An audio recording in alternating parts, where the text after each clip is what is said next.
বাণিজ্য মহাবিদ্যালয়ৰ অসমীয়া বিভাগৰ উদ্যোগত আয়োজন কৰা শিল্পী দিৱস অনুষ্ঠানটিৰ সঞ্চালিকা আমাৰ মহাবিদ্যালয়ৰ অসমীয়া বিভাগৰ সন্মানীয় অধ্যাপিকা মহোদয়া, ধেমাজি বাণিজ্য মহাবিদ্যালয়ৰ মোৰ চিৰপূজনীয় শিক্ষাগুৰুসকল, উপস্থিত গণ্যমান্য ব্যক্তিসকল তথা মোৰ শ্ৰদ্ধাৰ মৰমৰ দাদা বাইদেউকে প্ৰমুখ কৰি ভাইটি ভণ্টি তথা মোৰ সহপাঠীবৃন্দ সকলোলৈকে পোনপ্ৰথমে মোৰ তৰফৰ পৰা নমস্কাৰ জনাইছোঁ।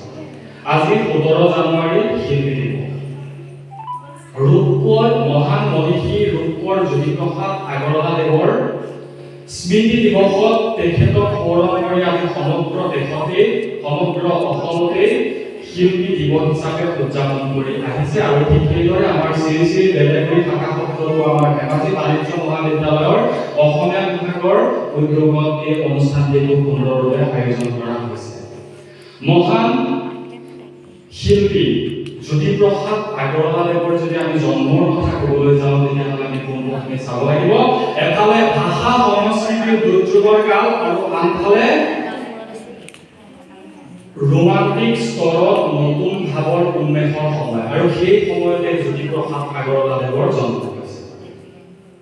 জ্যোতিপ্ৰসাদ আগৰৱালাদেৱ আছিল একেদৰে গীতিকাৰ, নাট্যকাৰ, সুৰকাৰ, শিশু সাহিত্যিক, প্ৰবন্ধকাৰ, শিল্পী সংস্কৃতিৰ সাধক আদি। আজি মই খুব চমুকৈ আপোনালোকক জ্যোতিপ্ৰসাদ আগৰৱালাৰ অমৰ সৃষ্টি এখনি নাটকৰ বিষয়ে আপোনালোকক দুআষাৰ কেৱল চমুকৈ জনাবলৈ মাথো প্ৰয়াসহে কৰিম। জ্যোতিপ্ৰসাদ আগৰৱালাৰ নাটকসমূহৰ ভিতৰত যদি আমি চাবলৈ যাওঁ অসমীয়া নাট্য জগতৰ এটা নতুন যুগৰ সৃষ্টিকাৰী নাট্যকাৰ আছিল জ্যোতিপ্ৰসাদ আগৰৱালা।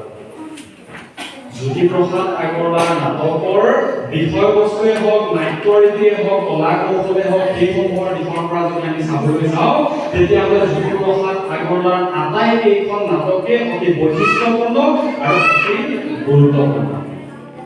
জ্যোতিপ্ৰসাদ আগৰৱালাৰ নাটকসমূহৰ ভিতৰত যদি আমি ক'বলৈ যাওঁ লভিতা, এই লভিতা নাটকখন অন্যতম।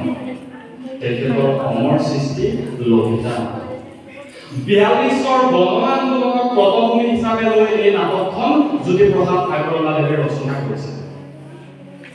জ্যোতিপ্ৰসাদ আগৰৱালাদেৱে এই নাটকখন 5টা অংকৰে বিভক্ত কৰিছে আৰু এই নাটকখনৰ সম্পূৰ্ণ বিষয়বস্তু বাস্তৱৰ ওপৰত প্ৰতিষ্ঠিত। ৰূপকোঁৱৰ জ্যোতিপ্ৰসাদ আগৰৱালাদেৱে এই নাটকখনত লভিতা নামাকৰণ কৰি লভিতা চৰিত্ৰটোৰ জৰিয়তে পূৰ্বে গঢ়ি উঠা স্বাধীনতা আন্দোলন, বিশেষকৈ 42ৰ গণ আন্দোলনৰ প্ৰভাৱে অসমীয়া জাতীয় জীৱনৰ দুৰৱস্থাৰ কিদৰে সলনি কৰিছিলে সেই সম্পৰ্কত এই নাটকখনত প্ৰস্তুতিত কৰিছে জ্যোতিপ্ৰসাদ আগৰৱালাদেৱে। জ্যোতিপ্ৰসাদ আগৰৱালাদেৱে এই নাটকখনিত খুব সুন্দৰভাৱে সমসাময়িক সমাজখনৰ লঘু গুৰু ঘটনা প্ৰবাহ তথা জনসাধাৰণৰ সামাজিক সমূহ খুব সুন্দৰভাৱে প্ৰস্তুতিত কৰিছে এই নাটকখনৰ জৰিয়তে। নাটকখনৰ বিষয়বস্তু যিদৰে বাস্তৱৰ ওপৰত প্ৰতিষ্ঠিত, ঠিক সেইদৰে জ্যোতিপ্ৰসাদ আগৰৱালাৰ এই নাটকখন নাট্যৰীতি বা কলা কৌশলসমূহ বাস্তৱৰ ওপৰত প্ৰতিষ্ঠিত হয়।